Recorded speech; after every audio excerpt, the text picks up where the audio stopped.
Assalamu alaikum wa rahmatullahi wa barakatuh. Paix sur ceux qui suivent les guidés. Paix et bénédiction sur le prophète sallallahu alayhi wa sallam, sur ses compagnons, ses amis, sa famille, ainsi que sur tous ceux qui le suivront de bonne foi jusqu'au jour du jugement.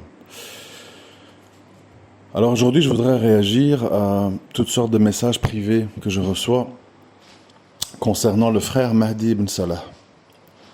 Euh, bon, je vais essayer de faire un message structuré et neutre, le plus neutre possible. Donc en substance, on me dit Achi, arrête de défendre cet homme, c'est un imposteur, beaucoup de sœurs se sont plaintes de lui, de certains agissements, etc., etc., etc. Alors je vais essayer de vous répondre de la manière la plus sensée, profonde et équilibrée possible. Premièrement, il faut savoir que nous sommes des êtres humains, nous ne sommes pas des anges.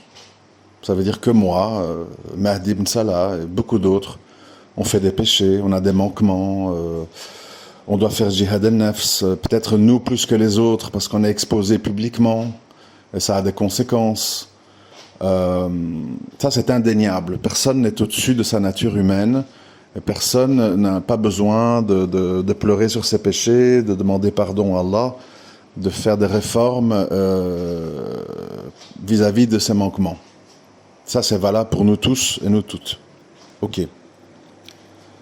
Donc, ensuite, il faut comprendre une chose, c'est que c'est très difficile de dire ce que je vais dire sans avoir l'air arrogant ou d'avoir une très haute estime de soi-même. Mais j'essaye quand même d'expliquer quelque chose. Il faut savoir, bon, encore beaucoup plus le frère Mahdi ibn Salah, parce que, bon, on va dire, il est plus, entre guillemets, religieux que moi. Moi, je suis plus sociologique, même si je suis musulman, ça n'a rien à voir. Je parle par rapport aux références et à la façon d'exposer les choses, etc.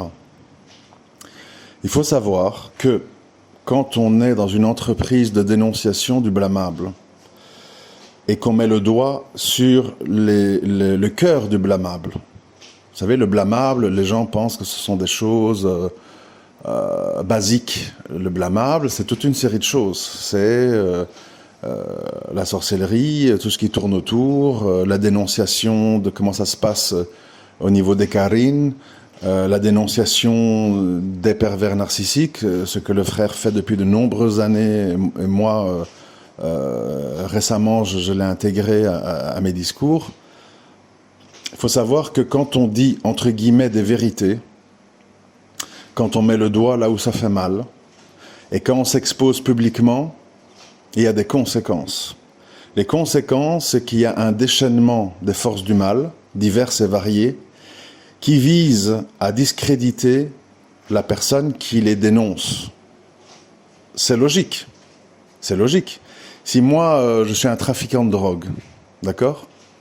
Je vends de la coke. Et je fais ce que je fais là, les audios, les rappels, etc. Et qu'il y a des frères qui m'en veulent, parce qu'ils estiment que je suis raciste, parce qu'ils estiment que je suis trop ceci, que je suis trop cela, que je suis anti-nationalisme maghrébin, bon, bref, tout ce qu'on me reproche.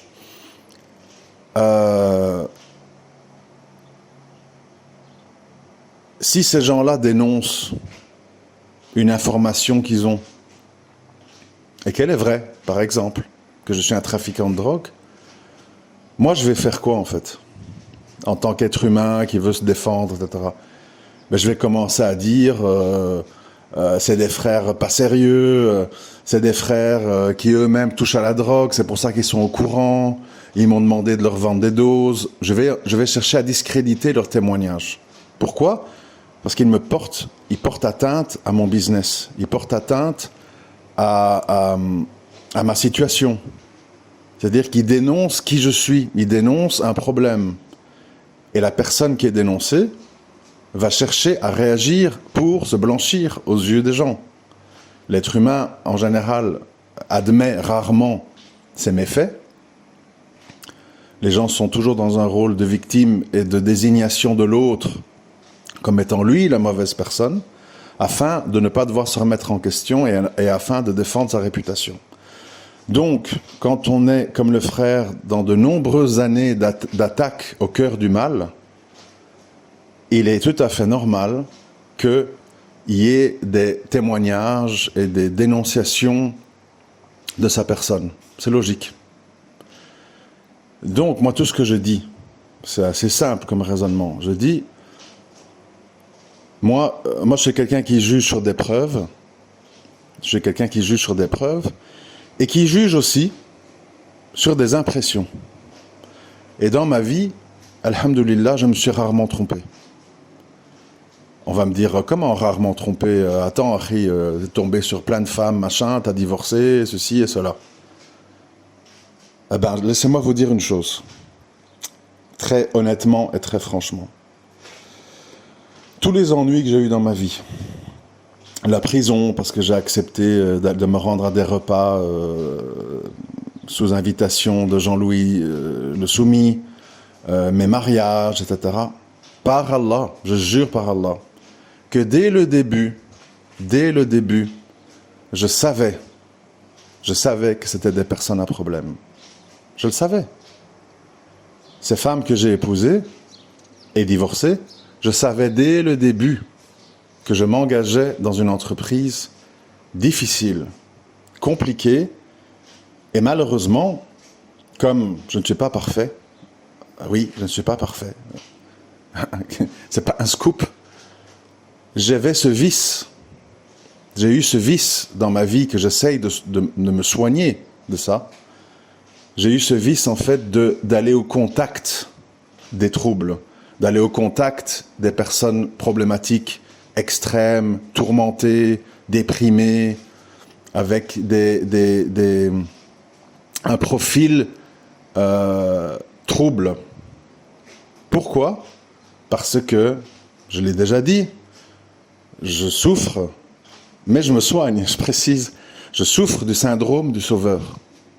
C'est-à-dire que quand une personne nécessite une mission de sauvetage, quand une personne dérive et que j'estime que c'est mon rôle d'essayer de l'arrêter, de la faire dériver et de la ramener vers un juste milieu, etc., mon intellect, mon cœur, mon âme est attirée, comme un moustique vers une lumière ultraviolet ou les papillons autour d'une lumière. C'est comme ça. Mais c'est pas que j'avais pas compris, c'est pas que j'ai pas eu l'intuition. Je savais parfaitement bien que certaines personnes dans ces repas où j'étais invité étaient problématiques, étaient dangereuses, étaient extrémistes. Je l'avais bien ressenti, je l'avais bien vu. J'ai pas été pris en traître, j'ai pas été aveuglé, mais je me suis dit, c'est ma mission de rééquilibrer les choses, d'essayer de les raisonner, d'essayer de les ramener vers des jugements moins extrêmes. Idem avec les femmes. Oui, je vois bien qu'elle a des problèmes, je vois bien qu'elle est sous médicaments ou soumise à toutes sortes de réactions étranges. Ah, j'ai une mission à accomplir. Ça, c'est intéressant. J'ai une mission à accomplir. Mais j'avais très très bien compris que ces personnes étaient problématiques. J'avais très bien compris que j'allais le payer cher. Je le savais dès le début. Donc tout ce qui m'est arrivé, divorce, prison, machin, etc., c'est pas que j'ai pas ressenti, c'est que j'ai suivi ce, entre guillemets, vice de vouloir sauver les gens et d'être investi d'une mission. Donc, je répète, pour revenir au sujet, moi je me base sur des preuves et sur des ressentis. Moi, le frère Mehdi Msalah, je le connais sans le connaître. On s'est croisés physiquement à 2-3 reprises. On a un petit peu parlé en privé. Et j'ai vu pas mal de ses vidéos. Et moi, je dis mon ressenti, puisque je n'ai pas de preuve de tout ce qu'on dit contre lui, il me reste que les ressentis. Je n'ai rien de mal à dire sur ce frère. Je ne ressens aucun mal face à ce frère. Oui, c'est un être humain. Ah oui. Alors c'est vrai que j'ai décelé certaines petites caractéristiques. C'est quelqu'un qui, comment je vais dire, a une certaine froideur, entre guillemets. Et c'est normal. Quand on est tout le temps face à des cas qui peuvent te contaminer, des situations toxiques, on doit prendre du recul, on doit mettre un bouclier entre soi et les gens, et donc on doit pas trop s'investir émotionnellement. C'est logique, c'est compréhensible. Je ressens une personne exigeante avec elle-même et avec les autres. Et on sait que dans la vie, quand on est exigeant, les gens qui ne savent pas faire face à vos exigences sont déçus et vous trouvent trop ceci ou trop cela. Ça a des conséquences. C'est certainement comme moi, par le passé, parce que je ne le fais plus, quelqu'un qui, comment je vais dire, a peut-être enfreint les limites des règles de la mixité pour venir en aide à des gens. Moi, ça m'est arrivé dans le passé et je ne le fais plus parce que faut savoir une chose, nous les hommes, si on n'est pas attiré vers une femme, on sait, comment je vais dire, on sait s'investir amicalement pour l'aider, pour lui résoudre un problème, écouter, faire une médiation, l'aider à trouver un mari, l'aider à trouver un appartement, oui, parce qu'on n'est pas attiré, on a une sorte de défense naturelle. Mais une femme, ça ne fonctionne pas comme ça. Les femmes ont tendance à l'érotomanie. Alors l'érotomanie, je n'ai pas le sens complet dans ma tête, je connais le sens général du mot. Pour les précisions, il faut aller voir sur Wikipédia ou je ne sais pas quoi. L'érotomanie, en fait, c'est une caractéristique très très féminine. C'est-à-dire qu'une femme, une fois qu'on est un petit peu gentil avec elle, une fois qu'on est un petit peu fraternel, une fois qu'on est aidant, une fois qu'on lui consacre du temps et une oreille attentive, une femme commence à s'imaginer beaucoup de choses. Parce que la femme, elle est demandeuse de communication, d'apaisement, de pouvoir se déverser sur la personne, d'avoir une écoute et d'être conseillée. Et une femme développe, même si l'homme ne lui plaît pas, des sentiments d'attachement. C'est comme ça.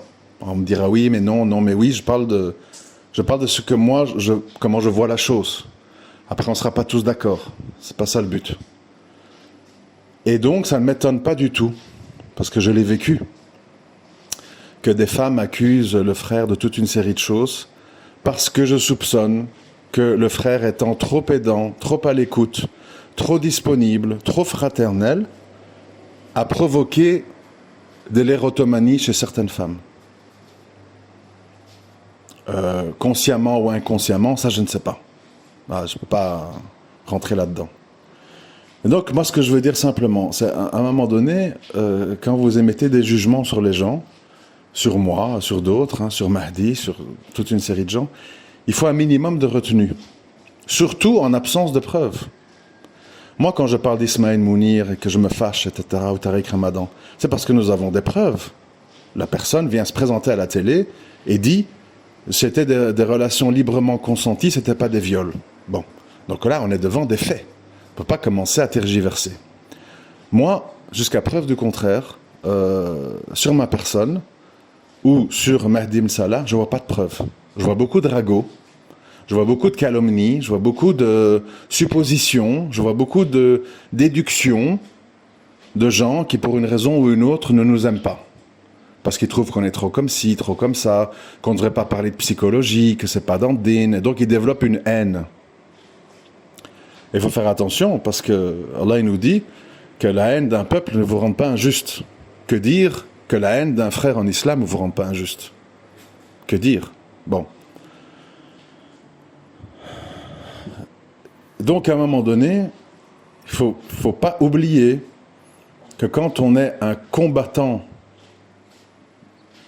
une sorte de soldat de lumière face aux ténèbres, les ténèbres vont se déchaîner. Ils vont chercher à discréditer celui qui les combat. C'est logique. Il faut pas, comme je dis souvent, il ne faut pas être Einstein pour comprendre ça. Et donc, moi je dis aux gens qui parlent, qui disent des choses sur la base de témoignages de femmes, et je peux bien vous dire, et Allah m'en est témoin, que je meurs à l'instant si je mens. Les femmes sont capables des pires saloperies quand elles sont dans les émotions, quand elles sont dans les déceptions, quand elles sont dans les mauvais soupçons. Elles sont capables de tout, de dresser des enfants contre vous, de mentir à la police, de vous maudire, d'aller voir des sorciers pour vous nuire. Elles sont capables de choses incroyables que nous les hommes, nous ne sommes pas capables de faire la moitié du tiers. Nous les hommes, on est souvent imparfaits. On fait des gaffes, on est maladroit, on est un petit peu pris parfois par des instincts. Mais dans le fond, on n'est pas bien méchant. En général. Une femme, pour qu'elle reste quelqu'un de bien, quelqu'un de sensé, quelqu'un de juste, elle doit être dans un contexte très favorable. Très favorable. Idem dans la religion. Pourquoi on dit que les femmes sont faibles en religion? Parce que les femmes veulent bien se voiler, prier, etc., à condition que tout se passe plus ou moins bien. Si elles perdent un enfant, si leur mari les divorce ou leur parle d'une seconde épouse, s'ils commencent à mettre le doigt sur certains manquements graves qu'elles ont, tout doucement, vous allez voir qu'il va y avoir un éloignement de la religion. Une femme doit être portée par des sentiments pour être forte dans sa religion. Et dans le cas de Mehdi Salah, je suis absolument convaincu, par instinct, par expérience, qu'il a certainement dû, à un moment donné, écarter des sœurs ou leur dire gentiment « je ne suis pas intéressé » par le mariage, et ces femmes ont vécu ça comme des trahisons, parce qu'elles avaient développé un attachement, parce que les femmes s'attachent, elles s'attachent à une voix, elles s'attachent à des types de personnalités, elles s'attachent aux hommes qu'elles sentent profonds. Je le sais, je l'ai vécu, donc je sais très très bien de quoi il s'agit. Mais ça ne veut pas dire que nous, les hommes de ce genre-là, on peut commencer à épouser la terre entière, à trouver que telle ou telle femme nous plaît suffisamment que pour les épouser. Non, non. Le mariage, c'est pas une œuvre de charité. Le mariage, c'est pas un acte anodin. Le mariage, c'est un engagement dans lequel il faut supporter l'autre, avoir des relations intimes, aimer être en sa compagnie, aimer la regarder, etc., réjouir le regard. C'est le prophète sallallahu alayhi wa sallam qui l'a dit. Quand quelqu'un est venu le trouver et qui voulait épouser une femme, il a dit « Va un peu la regarder, regarde si elle te réjouit le cœur quand tu la regardes. » La regarde, on se comprend, hein, on ne l'a pas dit sous la douche. Hein. Bon, de nouveau, moi j'ai à chaque fois précisé parce que sinon il y a des dérives. Tout ça pour dire quoi? Pour dire que moi je vous conseille, vous faites ce que vous voulez. C'est votre livre, c'est pas le mien. Je vous conseille de faire très très attention. De faire très attention, de ne pas vous tromper de cible, de ne pas écouter des ragots, de ne pas écouter des rumeurs qui sont parfois distillées par des gens qui sont loin d'Allah ou qui se sentent combattus par les dénonciations de certains prêcheurs comme moi ou Mehdi Salah. Il faut faire attention. Je vais vous donner un exemple. Comme ça, on va appeler un chat un chat. Vous savez que moi, je suis transparent et que je n'ai honte de rien. Il y a quelques années, il y a combien de temps? Il y a 10 ans, voilà, pour être précis. J'ai connu, une jeune sœur mineure m'a contacté. Elle me voyait comme une espèce de gourou, elle décortiquait tous les audios, etc., etc. Bon. Il s'est fait que, quand elle est devenue majeure, d'accord, je l'ai vue pour la première fois. Et Allah en est témoin que je ne l'ai pas vue avant. Voilà, parce que c'est comme ça. Chacun fixe ses règles. Je l'ai vu, puis il s'est passé ce qui s'est passé. Ça, les gens, c'est leur vie privée, je ne vais pas étaler. Mais sa famille, n'étant pas satisfaite de ce qui se passait, de ses choix, de ses désirs et tout, a décidé de lancer des calomnies. C'est un islamiste, il emmène des gens en Syrie, il fait des détournements de mineurs, et il a embarqué notre fille. Et des gens, ils ont cru à ça. On m'a dit, Akhi, à ce qui paraît, il fait des détournements de mineurs, c'est quoi ces histoires? Et l'histoire, c'est quoi? C'est ce que je viens de vous dire. Une fille de 16 ans m'a contacté, m'écrivait régulièrement. Je lui répondais gentiment, sans plus. Et quand elle a été majeure, je crois à peu près un mois et demi après ses 18 ans, je l'ai vue. Voilà. Et comme ça n'a pas été accepté par la famille, qui se sont dit non, on a d'autres projets pour notre fille, on veut qu'elle fasse des hautes études, on veut pas qu'elle fréquente ce genre d'homme, on n'aime pas son idéologie, nous on est dans l'islam couscous, on veut pas de cet islam-là, eh bien on lance des calomnies sur le gars. Et c'est ces gens-là qui ont fait qu'après, je me suis retrouvé, en plus de mes fréquentations dans les repas auxquels Jean-Louis m'invitait, en plus, ils ne le savent pas, mais moi je le sais, en plus, il y a eu ce qu'on appelle un dossier bis, c'est-à-dire des dénonciations anonymes qui ont été faites en fait par la maman et la sœur de cette femme, avec toutes ces calomnies, détournement de mineurs, Syrie, extrémistes, détournement de mineurs, etc. Et voilà comment vous vous retrouvez dans des graves problèmes. Parce que les gens, je répète, et encore plus les femmes, quand il se passe des choses qu'elles n'approuvent pas, qu'elles n'acceptent pas, elles sont capables de choses terribles. Parce que leur foi est faible. Leur foi est dominée par leurs émotions, par leurs sentiments. Et quand elles sont touchées dans leurs émotions et leurs sentiments, elles sont capables d'atrocités. Sans honte et sans regret. Voilà pourquoi Allah il nous dit dans le Coran qu'elles peuvent être une tentation, voire un ennemi pour nous. C'est la vérité. Allah ne ment pas. Une femme doit toujours être traitée avec beaucoup de méfiance. Avec bienveillance, avec amour, avec justice, mais beaucoup de méfiance. Vous ne pouvez pas tout dire à une femme, vous ne pouvez pas tout faire à une femme, vous ne pouvez pas tout partager avec une femme, malheureusement. Ça, je l'ai aussi appris avec le temps, on ne peut pas.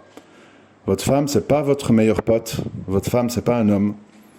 Une femme, c'est très fragile, très susceptible, très facilement touchée dans ses émotions, et les conséquences peuvent être terribles. Parce que quand elle bascule, et il n'y a plus de limite. Tout ça pour dire que je n'ai aucun intérêt, Allah il est témoin, je n'ai aucun intérêt à blanchir le frère Madim Salah. Mais moi ce qui m'intéresse, c'est d'être juste devant Allah. C'est mon unique intérêt. Et je dis et je redis clairement que je n'ai jamais vu de preuve de ce qu'on dit contre lui. 2, je n'ai aucun ressenti négatif sur le personnage. Oui, des ressentis qui n'est pas parfait, oui, mais moi non plus, donc c'est pas un scoop, quoi. Et donc, moi je ne peux pas parler en mal d'une personne ou ne pas reconnaître son travail, ses propos, sur tout ce qu'il a fait dans ses audios, divers et variés. Voilà. Moi, je ne suis pas ici pour satisfaire les gens, pour satisfaire des clans. Est-ce que moi ou lui ou d'autres, nous n'avons pris que des positions justes et louables? Non. Parfois on se trompe, parfois on exagère, parfois on n'est pas assez sévère. Oui, moi j'ai pas été d'accord à l'époque avec ces positions, je ne sais plus en quelle année, ça remonte à très loin, mais ces positions, à un moment donné, sur le vote, sur le fait de voter en démocratie. Mais est-ce que c'est pour ça que je dois cracher sur le personnage et être injuste, etc. Je rappelle, gentiment, qu'il y a très longtemps, le frère, il avait vu le danger des agissements des Khawarij en Syrie. Il avait prévenu à la base, à la source. Et ça s'est avéré vrai. Ça a été prouvé qu'il avait eu raison de dire attention. Il avait ressenti, parce que le frère Mahdi fait partie de cette catégorie de gens, parce qu'on se reconnaît entre nous, de personnes qui ont des ressentis. alimentés par de la science, de la lecture, du savoir, mais des ressentis. C'est ça, en fait, les gens, pour moi, les plus intéressants. C'est les gens qui sont capables de voir au-delà des paravents, au-delà des masques, au-delà des faux-semblants. Parce qu'ils ont ce cadeau d'Allah qui consiste à ressentir les choses. Et je répète, pour ceux qui sont mauvaise langue, on me dit, si tu ressens aussi bien, pourquoi il t'est arrivé ça, ça, ça? Parce que malgré les ressentis, j'ai été vert. Par cette stupide mentalité de sauvetage. Mais je savais très bien où je mettais les pieds dès le début. J'étais pleinement conscient. Voilà.